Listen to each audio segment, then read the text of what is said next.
Hey everyone, welcome back to the MHP Show podcast. I got a special guest with us. I got a freaking stud real estate investor. I got Mr. Chris Rood with me today. How you doing, man? I'm good, man. It's good to be on here with a fellow mobile home park investor. Yeah, for better for worse. I get I'm working with a seller right now, and I'm like, "Hey, you selling yet?" And he thinks I'm a glutton for pain because I keep buying these old one-star trailer parks, but they're fun. They are. The cool thing about mobile home parks, they're not sexy. Sometimes they don't smell good. Um, they're not the prettiest thing you're gonna look at. But one thing's for sure, they are consistently consistent throughout the market cycles. They don't have a big Yeah. boom. They don't have a big bust. When you have a bust, I find in my experience with mobile homes, when we have a bust, every time the market's down, my occupancy goes down. Mm, I'm sorry, my occupancy rate goes up. I'm sorry, yeah. to the opposite end of the spectrum on the economy. And when the economy is booming, I typically have it's a little bit. It's not too much of a difference, but I find it's a little bit harder to rent my stuff because they have the lower class has more opportunities to get better paying job and move up. But you can only fall so far when the economy drops, and they have to come to us. That's right. That's right. And we like, with a tenant-owned home model, I mean, in the parks that we purchased in the last 6 months, like even through the turnaround, we're 100% collected by like the sixth. Like That's I right. don't know many other asset classes that are like that. Like I don't battle occupancy every month. Like I Yeah. just don't. And I like that.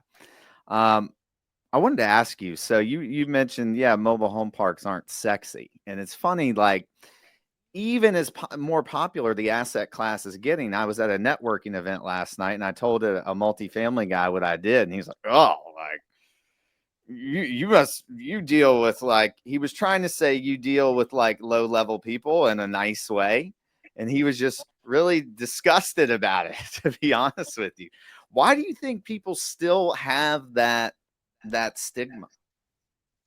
Well, I think you know.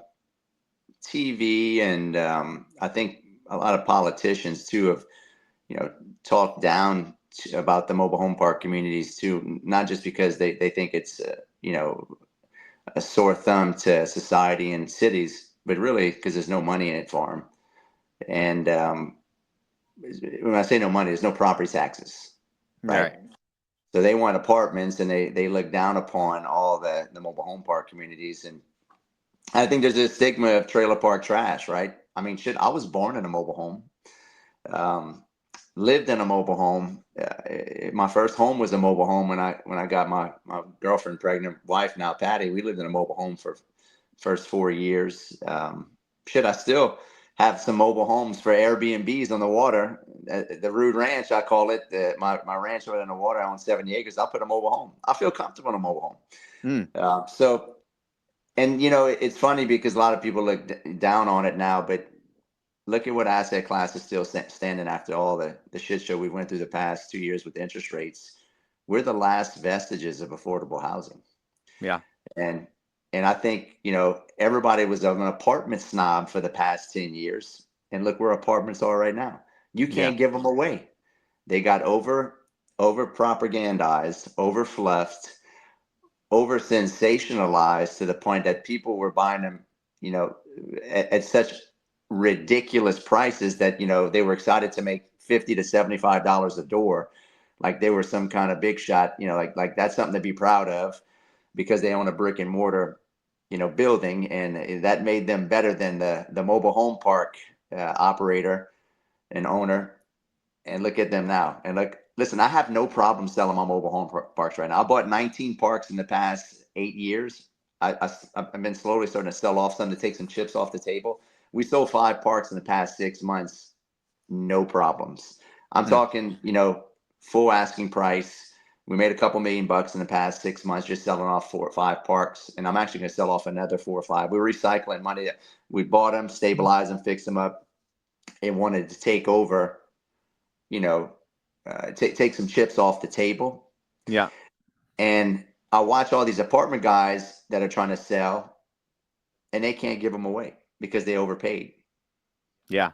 Yeah. and nobody wants Yeah. them. And look at apartments. Apartment sales have went down 89, I think 80% uh, value or 80% of apartment sales. I'm sorry, apartment sales have went down 80%. Hmm. Yeah, and I agree with you because this networking event I was at last night. There's a lot of apartment guys there, and talking about the returns that they're getting on their apartments, and I'm like, you did all that work for that? Yeah, they get excited about a six cap. Yeah, yeah.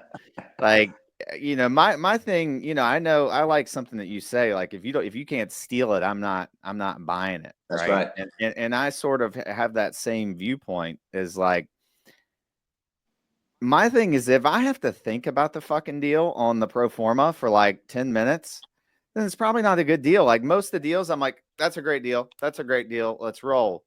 Right.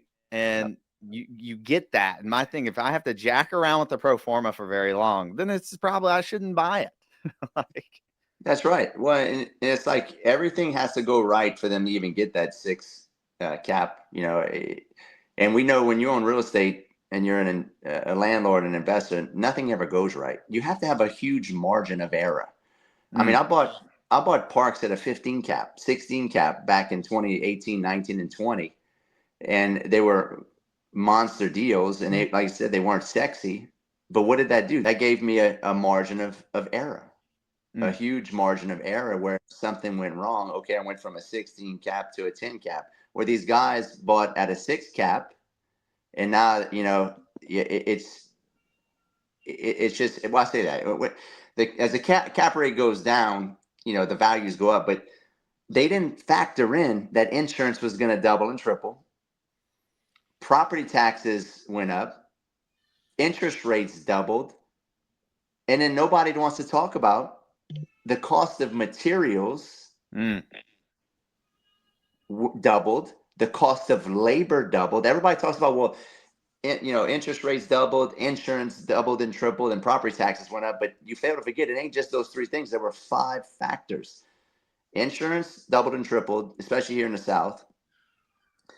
Interest rates doubled, property taxes went up, but material costs doubled and labor Mm. doubled, which is eating a lot of people's lunch that were doing value add apartments and didn't foresee that when they were raising capital for capex. Yeah, yeah, totally. And like one thing you said there, I think is very important, like a margin of error, margin of safety. When I'm talking to investors, like I think mobile home parks inherently has a margin of safety with the low supply and high demand. There's a high demand for affordable housing, like that gives you a margin of error there. Um, Buying in a great location, like what I like to do, gives you an additional some additional room for mistakes and things to go wrong, right? But if you're also buying them really well, it's hard to screw that up. And like when I'm talking to investors on deals, I'm like, yes, this is the return I'm telling you that you're going to get, but you don't understand what I actually think that we're going to get, right? I think we're going to like crush it on this deal because of all these underlying factors that you don't really see, because most of these guys are used to looking at multifamily deals where they're like, if one thing goes wrong, they're not going to hit the pro forma. Well, That's if exactly right. 5 things go wrong, we're still going to hit the pro forma. I wanted to ask you a question, and I had it here because you have I love your mentality and thoughts about real estate. Like, what do you think that most of the gurus and people out there sort of get dead wrong about creating wealth in real estate? Well, that's easy. They over sensationalize how easy it is. Hmm. They talk about how everybody can do it. It's just so easy. And you can have this lifestyle too. The influencers and marketers, I call them. And I can't stand the word influencer, right? Because it's just it's a false data of reality, and they paint a picture of a dream that doesn't exist because they skip all the hard part in between that. They sell the end result without talking about all the in between it takes to get to the end result, right? Mm. This shit is so hard. It requires a certain type of mentality with a certain type of wherewithal, with a certain type of leadership skills, communication skills, and overall energy level that most people on this planet, frankly speaking, don't have Mm. and can't handle. Yeah. It's harder than everybody thinks. I mean, if you're not a high performer, if you don't have a ton of energy, you probably should stick to your day job, and you probably stick to a W-2. And there's nothing wrong with that. That's not demeaning. That's not talking condescending. Case in point, I have 5 children. Me and my wife are absolute hustlers. You get around us, and all we do is work because it's just in us. That's what we love to do. That, like, we have a lot of energy. We work 7 days a week.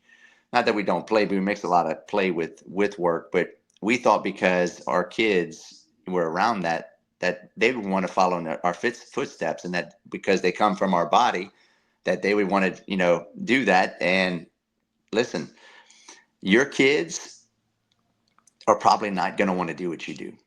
Mm. Just because you're an entrepreneur does not mean that your kids are going to be entrepreneurs. And I was like, and this is in my early 20s, I had that realization. I say early 20s, late 20s. I had kids from 17 all the way up to 34. But my first kid that I had when I was 17, I was pushing him to be an entrepreneur, and he can barely chew gum and walk, right? Yeah. And I hate to say that. I'm just being honest. Like, so why am I telling this story? Because this ain't for everybody. Entrepreneurs are like 3% of the population. Mm. And if you're an entrepreneur, you're an outlier. You're a high performance guy. And it's a gift and a curse all at the same time, Yeah. because you have to take massive responsibility. You have to have massive energy levels. You have to have massive wherewithal. You got to better handle massive risk without crippling yourself. So I'm not saying this to scare people. I'm just telling you, this is the reality of being an entrepreneur and real estate investor and trying to play at a high level. Yeah. And I couldn't agree more. And you have to, like, some people, like, when you got to be able to handle stress. Like, shit goes wrong. Like, especially if you want to own multiple properties. If you've got 40 properties, there's going to be something bad going on at one of them. Like, Every day. every day. And if you don't have that, like, okay, yes, we'll figure out a solution for that. Like, let's go and kind of keep going and keep expanding. Like, you're gonna kill yourself in this business. Yep. And I love what you said there, because it's not easy. And I talk to people all the time that want to get into the business, and I lay it out for them. It's like, hey, do you have a way to do this? Do you have a way to do this? How are you going to do this? Right. And really let them kind of look inside and be like, hey, is this a fit for me or not? Am I ready to go through the pain? Because in the beginning, there's pain. Yep. Right. And, I hate it when people tell me that I grew a portfolio fast, but, like, I may have mentioned this on your call, but they didn't see me pounding away at door to door, making cold calls and insurance, making no money for 3 or 4 years, right? You didn't see that, right? Right. And so you, like, oh, you're an overnight success, Chris, right? But you probably fucking laugh at that as much as I do, the people that tell me that. Overnight success. Yeah. Yeah. I remember when I used to have a part-time job, right? I mean, like, when you're an entrepreneur, you think, oh man, you're an entrepreneur, you get to have time, freedom, and you do what you want. Dude, it's the exact opposite. I work more. It's easier to have a job. I work more. You can hang up your 9 to 5. It's 5 to 9. That's right. That's my schedule. My Yeah. schedule's a 5 to 9. It Yep. doesn't ever stop. I can't turn it off. There's always a problem.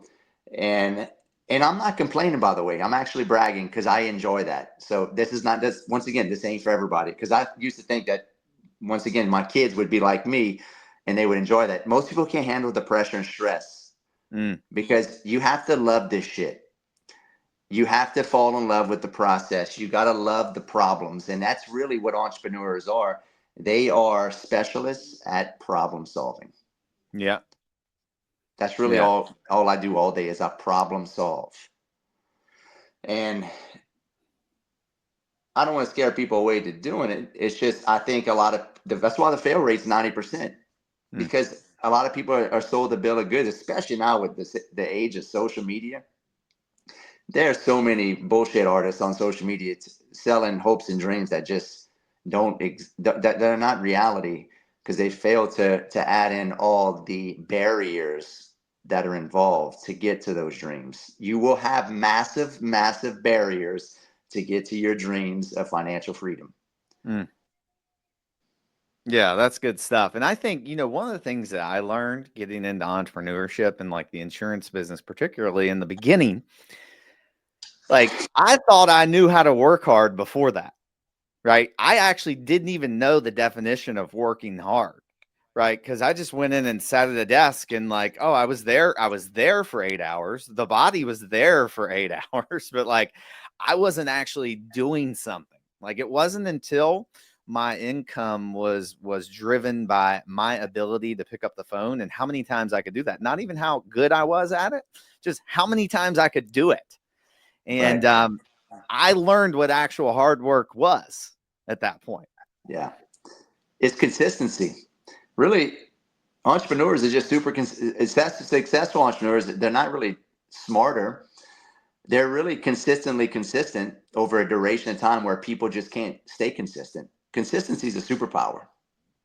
Yeah, yeah, totally, totally. And I think, I think everyone should have to, if you really want to be an entrepreneur, go out and make cold calls and do it for an extended period of time, not for a week, not for a month. Do it for a year or 2 years and Yep. really build that like persistency muscle. Like I remember I'd have some weeks that I'm like, okay, rent's due Friday, my $350 rent, by the way, 350 bucks. I didn't know I was going to pay that, right? And I'm going around with no confidence, having to talk to business owners and get them to sell, like get them to buy something from me. Like, and like, I just think that builds a lot of character when you have to go through stuff like that. Yeah. Oh, 100%. And you just got to love the suck, man. If you love the suck, and you said a good thing about character building, because I mean, really, most people have it wrong about entrepreneurship. They think the wins are great. Wins make you cocky as an entrepreneur. Wins actually paint an illusion and in a false reality. That the real value in entrepreneurship is losing, Mm, because that's where you extract the losses can extract lessons, valuable lessons that you can't be taught, and that most can't be taught in books. You ain't gonna find it on YouTube. It's only through hard earned scars and lessons turned in to, or losses turned into lessons. So I love that you said that, and that goes back to character building, and it's going to test you. I remember I interviewed a Navy SEAL on my podcast, and we were talking about entrepreneurship, and he turned from special operator forces to entrepreneur when he got out of the SEAL teams. And he said, "Chris, I'm gonna be honest with you. Uh, you know, being a SEAL was hard, but being an entrepreneur is harder." He goes, because mm, the mental pain doesn't stop when you're an entrepreneur. If shit's not going bad, it just doesn't go away. Like when you have physical pain, it kind of dissipates and mm, goes away for a little while. He goes, but yeah. the mental pain is more tougher than physical pain. And I Mm, thought about that, and I was like, shit, that's true. Because I've almost been bankrupt a couple times in my entrepreneur career, and the mental anguish was so hard, and it was brutal. But it built up more character, and it built up a callus in the mind, so to speak, of a mental muscle that gets strengthened as you tear it and almost break it. Back to what you said, character building, and you're gonna need that on your entrepreneurial journey and your real estate investing journey. You're going to need to have that mental muscle pretty strong, because you will get knocked in the teeth quite a few times. yeah, you're right. And the guy is correct. And I never really thought about it that way. But like, yeah, like, I do like super intense workouts every morning. It's like my meditation, so to speak, like, because Mhm. the phone I can't pick up the phone. I can't do shit when I'm like sprinting and my heart rate's 175, beats per minute. But like I put myself through that, but it's interesting because I'm like, this is like this will go away, but the mental pain you do go through can persist for days, weeks, months, and even years. And I wanted to mention something that you had said about your wins. Um, I remember when we were buying a bunch of parks and the market was all like, I made a ton of mistakes, right? And almost, kind of cost myself a lot of money, like in the end. Um, Luckily, I survived through it. We survived through it and it was fine. But what I took away from that was like, I forget who said it.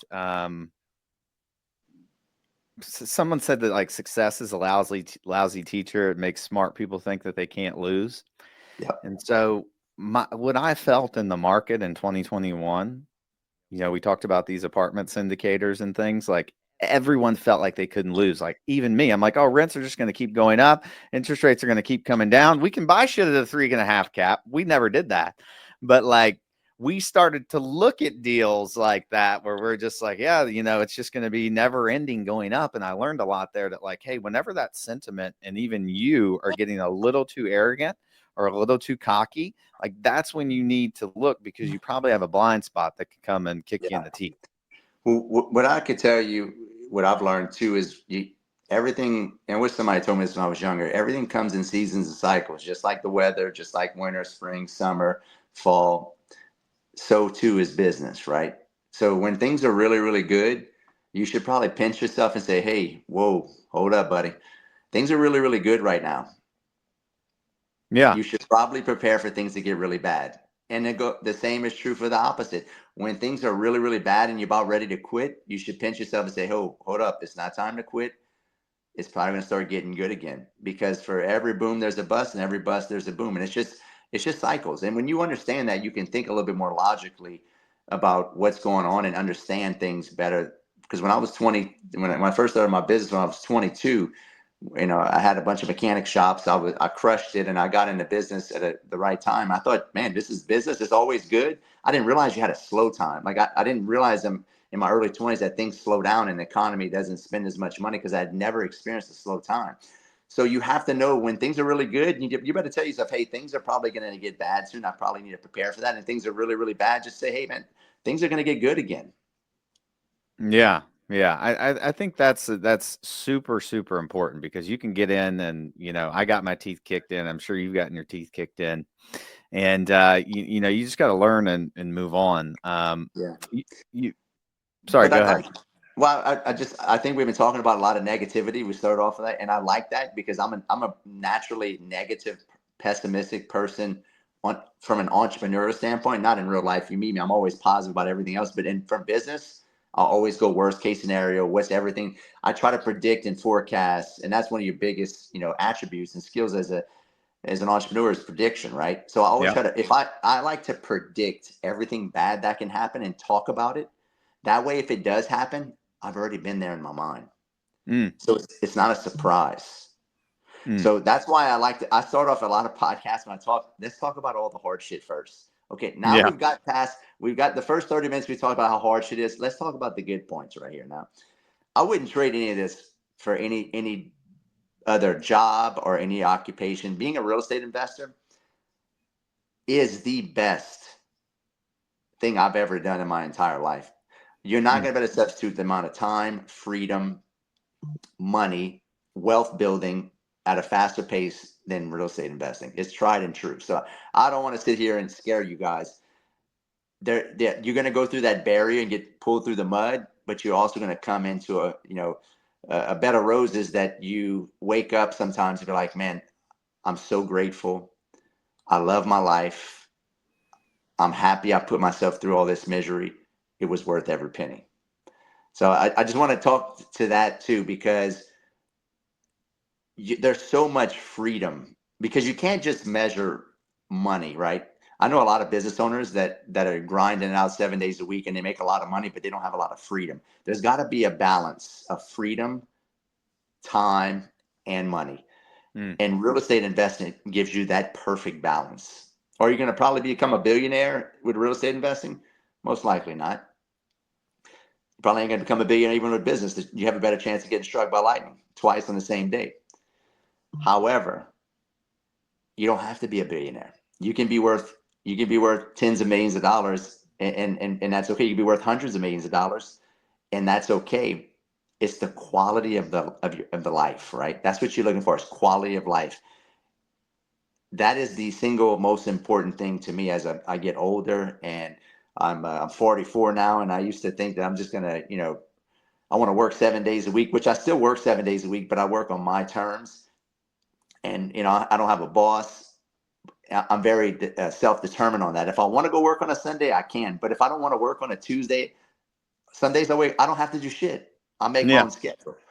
So that's the pros to that. I don't know how you feel about that. I wouldn't substitute any other asset class or life or business for what I do now, because I've tried to circle back and go do other stuff. Maybe there's something better, dude. There's nothing better than real estate investing. Right No. now we're going through tough times because of interest rates and insurance and all that bullshit, but it's still the best asset class to be in. Yeah, yeah, I couldn't agree more. And just to give you a good example of that is like the hard work that I put in, in the last 5 years. Like if something, God forbid, happened to me, I know that my wife and my kids would be fine for Yep. the rest of their lives now because of what that I've built, which is like pretty crazy to think about. Pretty crazy to think about because there's people in their 70s that are still like can't even do that. And that's what this business can do for you. If you're willing to stick through the BS, if you're willing to do the hard stuff, if you're willing to take on the stress, if you're willing to do that, but you're not going to be able to clock in at 9 o'clock and clock out at 5 o'clock and go to lunch at 12 and have fun and watch Netflix and whatever else bullshit you watch at night. Like you're not going to be able to do that. Yep. That's right. And why would you want to do that anyways? Like to me, that's not fun. Every now and then, I'll do something with the wife, like, watch a movie or something, do some family time. But like, I used to like, that was a mess, dude. Like in college, drinking and binge watching shows all fucking day. Like, it was a waste of time. Yeah. Fucking off. Yeah. Mindless So much. entertainment, I call it. Yeah. Yeah. No good. No good. No, no. And also too, I want to dovetail into the mobile home park and investing specifically. This is where the economy is going. Affordable housing is where it's at. Especially, I got back from the mobile home park conference, a mobile home expo in Biloxi 2 weeks ago, and after seeing all the technology that's coming out, all the new advances in the mobile homes, and seeing how expensive the single family homes are, brick on slab, and apartments are, I do think this is the asset class that is going to be sustainable going into the future. I think government officials and municipalities are going to have to figure out something soon. Everybody's broke. Nobody can afford a brick on slab house anymore. Nope. So I look at back when I first got an asset class 8-9 years ago, and people laughed at me like, "Why are you messing with it? Bunch of trailers and mobile home parks, bunch of trailer park trash." I'm like, I'm so grateful I went with my gut, because I couldn't understand why they were spending, 100,000 a door to make 50 to 75 bucks a door if everything went right. When I was buying a trailer for 10 grand, getting 850, 900 bucks a month. I'm Yeah. like, dude, the math don't math for me with these Yeah. apartments. It just Right. doesn't. It doesn't make any sense. I told my wife, I said, there's going to be a day of reckoning. There's no way this is sustainable. There's no way this is going to end well. And it finally happened. And I'm grateful that I got into the mobile home park space when I did. Yeah, for sure. And me too, by the way. And what do you think, like, with the new administration in and like this next, we've gone through this real estate cycle where it's been a stalemate on the commercial side, really, on some deals, and being able to find like transaction volume has been down. It's gone up a little bit.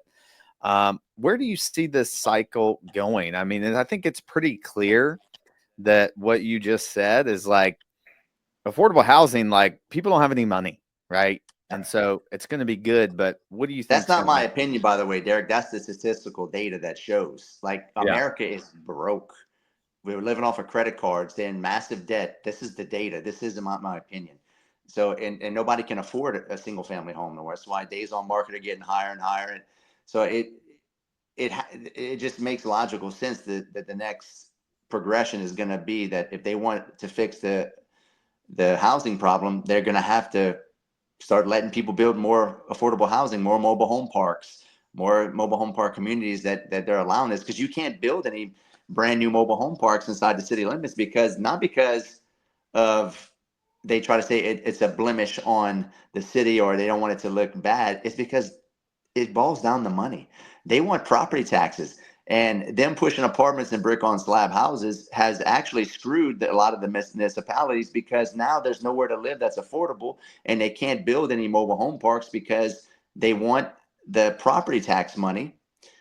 But now they've shot themselves in the foot because there's nowhere to live and it's out of control now. So I do see legislation being passed where, eventually they're going to have to do something. I mean, builders are not even wanting to build. I talked to a builder yesterday, matter of fact, a guy that I know, and he's like, dude, I can't, because he wants me to sell him some. I have a mobile home distribution, wholesale distribution I sell to investors, and he wants to buy some of my double wides. He's like, dude, I can't touch a brick on slab house of what you selling me this double wide for that I can flip and drop on Mm, a piece of land. And he'll be all in, 135,000. He's going to retail it for 225 because I can't even build a house 300 square foot smaller than this for less than 350. mm, yeah. Yeah. Yeah, it's pretty crazy out there, and I only see the asset class like getting better, and Yeah. you know, but with that being said, I mean, what do you think as far as well? There's more people getting into the asset class. Like if you're playing in the 200 unit and up range, you're dealing with institutional money at that point. Yeah. Where do you see the opportunity is upcoming in this business? 30 to 100 units or 20 to 100 units. That's what we bought for the past 8 years. We have 107 unit under contract right now that we're going to be buying here in the next 2 to 3 months. But yeah, institutional money is definitely going after the 2 to 300 pad site or 100 plus pad site, but it's the small mom and pops, right? If you Yeah. can pick up, if you can pick up the 20 to 60, 20 to 80 units, now it depends on which, you can go the park own model, you can go tenant own, or you can do a combination of both, or you can do a rent to own or a finance model. That's why I love this asset class too that we didn't really talk about. It is so versatile. You Mm, have so many exit strategies that, I can't piecemeal off an apartment complex and do owner finance or rent to own, or sell it back to the tenant in an apartment complex. Or if the trailer's all, if the apartment's all messed up, tear it down and rebuild, I can literally haul a trailer off or sell it on marketplace and make a couple grand, and then I can get a brand new trailer in there for 45 to 50,000, have a brand new product. You can't do that with apartment complexes. So way more exit strategies, way more affordability, dude, way more everything. And I think that's why the asset class is still kicking ass, and a lot of apartment guys are shifting and looking at buying more mobile home parks here soon. yeah. Yeah. What's your model? Do you do I know you do the park owned model in some I of them, do right? I do park own, and then I sell them off to investors. Mm, And then I drop it to, when I sell them off to the investor.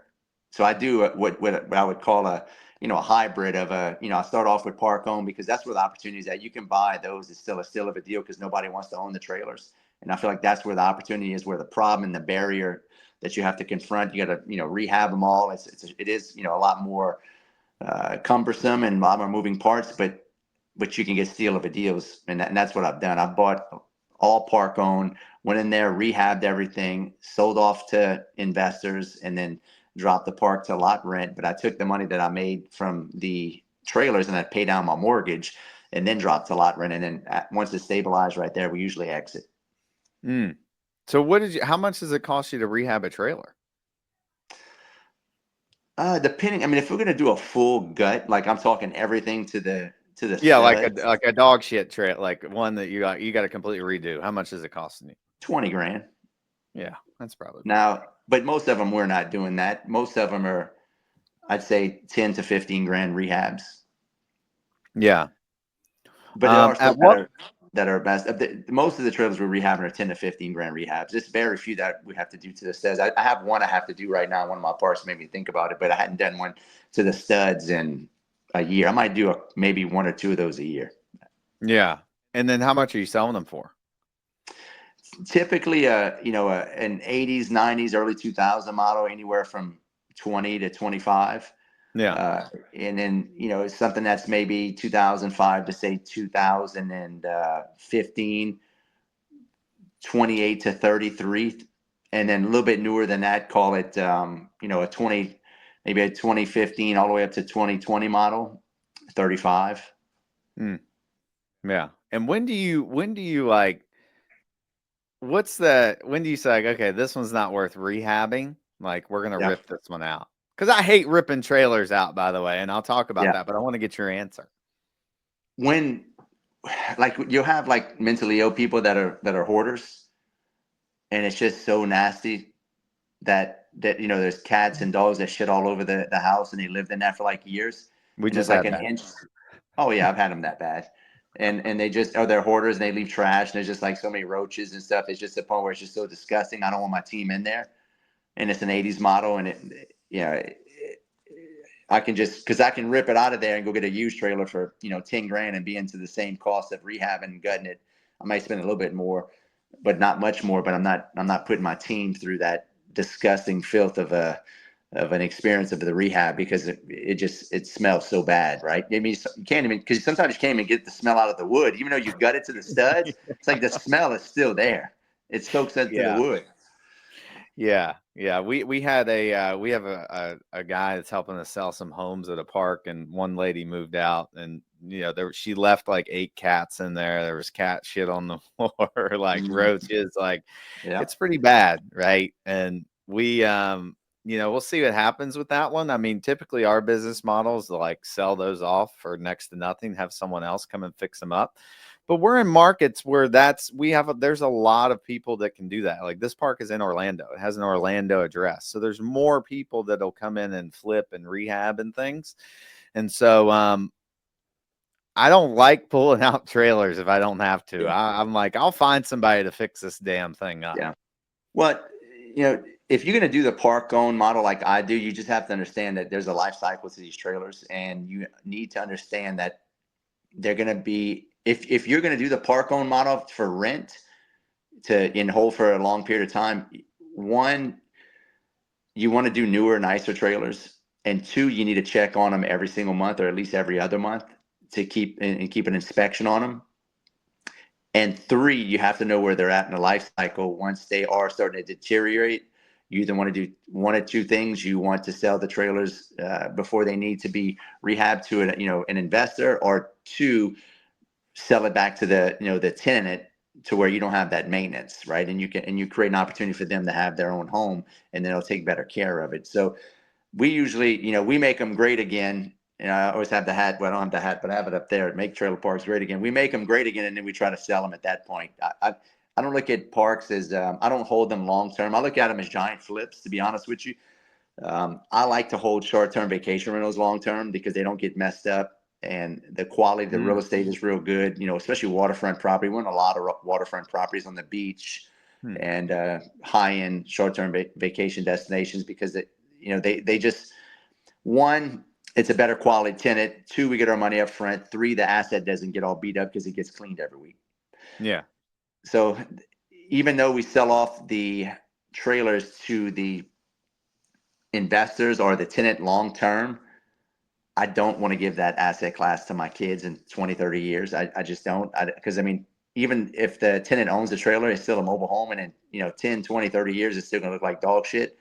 Because, every asset eventually is going to become a liability. For sure. Everyone. So Yeah. I try to think 10, 20, 30 years out what this asset class is going to look at like, and where's my exit. Because anybody telling you that you should hold any asset class long term is just, they don't understand product life cycle, and that this asset eventually is going to turn into a liability, including my short-term vacation rentals. They just have a longer life cycle because they get cleaned every week, and the quality of tenant is a lot better. Mm. Yeah, that's an interesting thought process. And yeah, I've actually, you know, kind of went internally and thought about this a little more here recently. Like, how long do you actually want to hold these things, Derek? And the more I think about it, I'm like, I mean, I don't even know if I want to hold them for 10 years, like Yep. 10 more years, like to be honest with you. Um, for And many that's the different main, reasons. yeah, no, you're right. I mean, you think about it, you have to think 10, 20, 30 years what these parks are going to look like. Even if they're in good shape now, they're still mobile homes. Even an apartment complex 30 years from now is going to be all beat up. So you Yeah, have to know when to buy, you have to know when to sell, and you got to recycle money. yeah, Recycle capital into newer, better quality assets that where that life cycle is a little bit newer. It's just like a body. When you're born, you got a brand new body. When that's you right. buy a new asset, you got a brand new, if you're putting brand new trailers in there, it's like having a brand new body. Well, that body's still going to wear out, and you got to time that, and you got to foresee and think that out in the future and what that's going to look like in 10, 20, 30 years. You can't be no dummy and be a real estate investor. This if you try to hold something too long, even though you rehabbed it, like if I rehab a park, it might take me 2 to 3 years to rehab a park, or 4 years depending on the size of it. Once it's totally rehabbed, the clock starts ticking again, where it's slowly deteriorating every year again. Mm. So you have to understand that, and I have totally changed my business model on that, because I used to think, oh, I'm gonna buy a bunch of parks and hold them forever, and I changed my mindset on that after owning them for 8 years. Mm. Yeah, and that's kind of what's happened to me because I always thought, well, maybe I'll just hold on to these things forever. But the more I've thought about it, I'm like, well, probably not. I mean, That's really, right. we It's the we truth. I probably mean, won't. we probably won't. I mean, and that's a hard pill to swallow for people that are probably watching this and just getting into, and that goes for any asset class: single family homes, apartments, RV parks. Um, this is why I love, my favorite asset class is actually waterfront property. Mm, I just bought 2 waterfront properties on the river this week to do Airbnb. Why? Because the house in there can deteriorate, but you know what won't deteriorate? That view. that's right. That's And right. it's unique and it's rare. And so for me, that's what I like to hold long term. I always think to myself, product life cycle. Yeah, yeah, yeah. I love that. Like we bought this park in back in July. It's right on Lake Eustis in Leesburg, just north of Orlando. It's right on the water. There's access to the lake. There's boat docks. Like it's a I hold down gorgeous with it. property. I would Yeah, hold down. That's one I would hold forever. yeah. It's a gorgeous property, and we stole that property too. Um, what do you say? Like, what do you do? Like, what's your opinion on utilities? Do you do private utilities? Well, if we don't have that, then we do pro rata and we just bill back the tenants. Mm-hmm. And Yeah, I mean, if you can, if you, I mean, obviously city sewer, city water is ideal, but it's not a deal killer for me if not, because you can get really good deals on those if you understand, that you're going to have some maintenance on a septic pond or something of that nature. You can use that in negotiation to get a really good price. I'm going through yeah, that right now with this 107 unit I'm buying. We're about to beat him down on price because of, his septic pond's not even, it's not even legal right now. So we just opened up a whole new can of worms for him that he didn't know, but it ain't our fault. I mean, we're not going to buy it if it's not legal or even permitted. So now yeah, we got to spend some money on that. You think I'm going to use that to my advantage to beat him down the price? You bet your ass I will. yeah. Well, Chris, it's been like that for 35 years. There's nothing wrong with that pond. That's exactly what this old man is telling us. Ain't nobody going to figure out, oh yeah, when we buy it and we go to try to get a permit for it, Yeah, it's they're going gonna to, fuck you. yeah, I'm gonna get a big bill for about $200,000 to change out all the new septic. You know how I know that? Mm-hmm. Because it happened to me already in a park, Yeah, and I had to come up with exactly. $200,000 to put a whole new septic system. Yeah. Yeah, that's the fun stuff. And that brings up a good point because yeah, I was talking to a broker yesterday and he was talking about, you got people and there's people out there that just put deals under contract and come back at the end of due diligence with a big retrade and it's kind of like whatever, right? It's not like good business. And I'm like, well, I retrade, but I do it in a way like that. It's like, hey, here's the quote I got from the wastewater treatment plant inspector. It says it's going to be 100 grand. Like I ain't paying for that. You're Yep. paying for that. Like, Yep. here's these electric pedestals. I have a quote from our electrician. It's going to be 65 grand to do that. So if you back up your retrades with data and not That's right. just opinion, Yep. it actually is a smoother conversation than you think, because you're not just making shit up. Yeah. That's called good business practice. That's not called being That's right. unethical. Um, at the end of the day, you have to have some kind of, competitive advantage. And if you're not using that to your advantage to beat the price down, look, at the end of the day, people accuse me of, stealing properties from people all the time. And I would say, yeah, you're right. I steal them all the time. And if I don't steal them, I don't win. That's the game. And if I can't steal them legally, morally, and ethically, I don't win. Right. And how do I steal properties legally, morally, and ethically? I'm brutally honest. For one, I tell them, look, I'm not buying this property to live here. This is an investment. If it don't make money, if I can't steal this property, guess what? I can't feed my family. A good deal for you is a bad deal for me. So if we can meet in the middle somewhere, and you can come off the price 200,000, I'll make the deal happen. However, we have to have an agreement here that I'm going to win. I'm not buying this not to win. And that, you got to be brutally honest with yourself and your sellers when you're buying real estate. That's why I always preach, if you can't steal it legally, morally, and ethically, you have no business buying real estate. And people take that as, oh, he's unethical. I get people saying that all the time. And I'll say, well, if I'm unethical, if somebody agrees to a price that I'll offer them, and they show up at they sign a contract agreeing to that, and they show up at a closing table and sign the paperwork to sell it to me, am I a criminal? It's an agreement. Business That's is right. an agreement. If I'd have stole it from him and he didn't know, and actually like a criminal would, like take something he didn't know and it's gone, I'm out of the door, that's criminality. When you have an agreement, when you have communication involved and both parties are agreeing, that's called good negotiating skills. That's right. That's right. And I love that. I love that. Like being brutally honest with them. It's like, dude, I'm buying this park to make money, That's right? right. It's not like, I think a lot of these sellers out here, they've owned it for 20 years and 30 years. They think that you're just going to come in and buy the park and it's the only one you own and you're going to own it for 20 or 30 years. So you're going to like be able to pay more for it, but in 20 years it's going to be worth double. Like that doesn't get exciting to me. And I think that's a great point that you bring up, because that's the way that some of these people think. Yep. Well, consumers, it's people that are not entrepreneurs or even real estate investors. I make comments. See, I made a post the other day that the 1% rule is bullshit, right? If you bought at the 1% rule, you're an amateur. I'll buy it the if I I agree can't with you. steal it. Yeah. I'll buy it at the if I can't steal it, I don't buy it rule. And a bunch of comments, oh, see, he's admitting that he steals properties. Well, and I kept saying, well, how am I stealing it if they agree to it? Yeah. And they have no answer to that.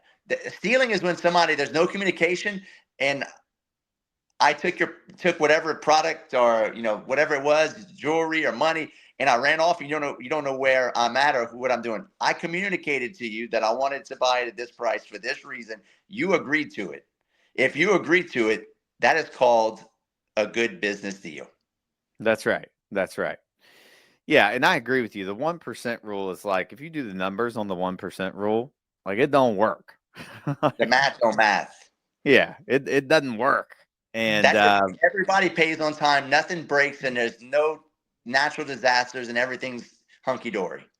yeah, yeah, exactly. You can think about that as a measurement.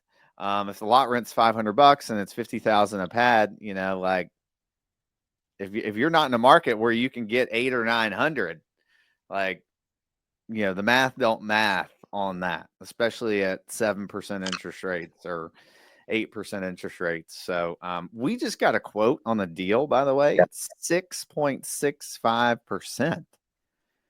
I got this Wow, term sheet that's the yesterday. I lowest was I've like, seen. damn. That's incredible. Yeah. And yeah, that was interesting. I don't know. What are you seeing out there?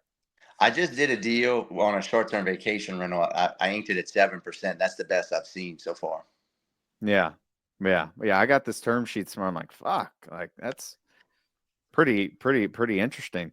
Um, So the short-term rental business is like, kind of interesting to me. Like when I look at it, so like I got in the mobile home park, I'm like, I like the lazy man money. Like, hey, after it's stabilized, it just sits there and then Mhm. the rent keeps coming in. But I do see the value of you have more people coming, people going in and out and they're paying more.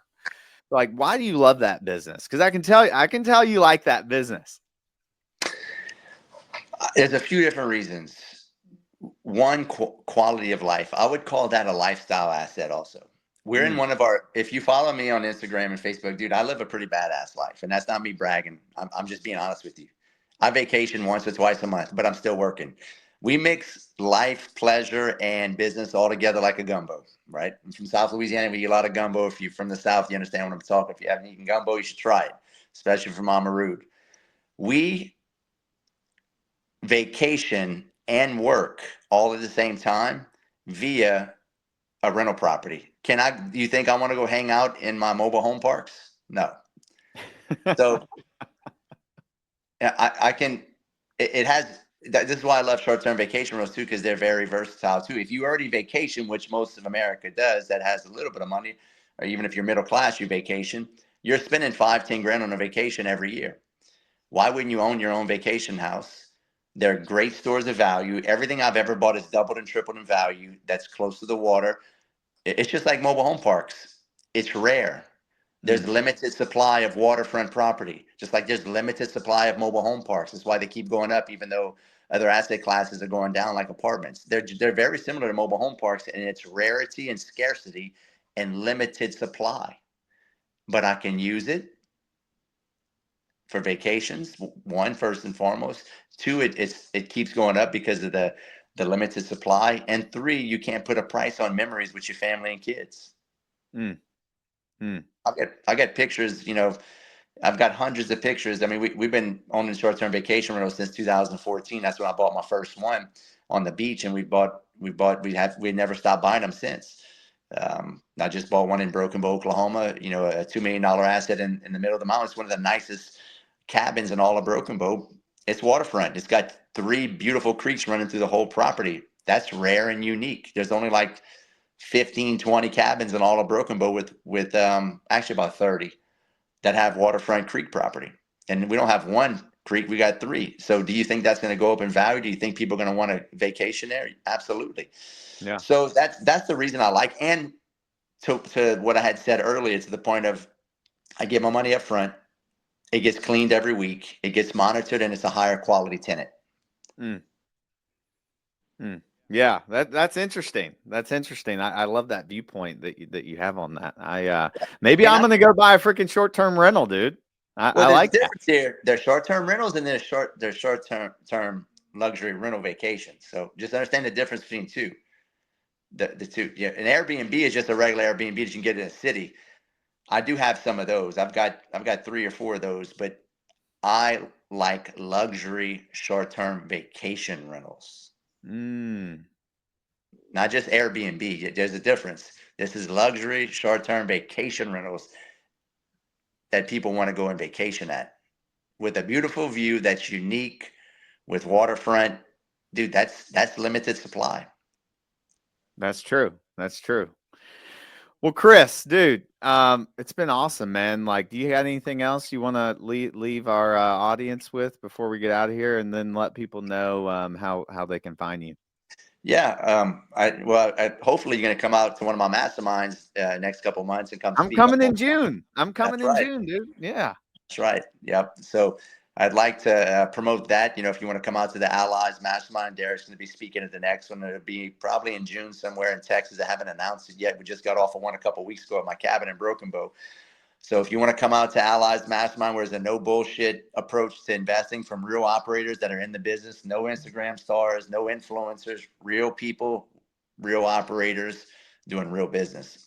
That's kind of how I've created so much freedom in my life by getting the information. I selfishly put on these masterminds not just to make money, but to steal everybody's strategic unfair advantages, because I bring people that are in different asset classes and I get all their secrets for free because I put on these masterminds. So that's the name of the game. If you want to have an unfair advantage in business, the information is not on YouTube. It's at masterminds. It's at paid masterminds, right?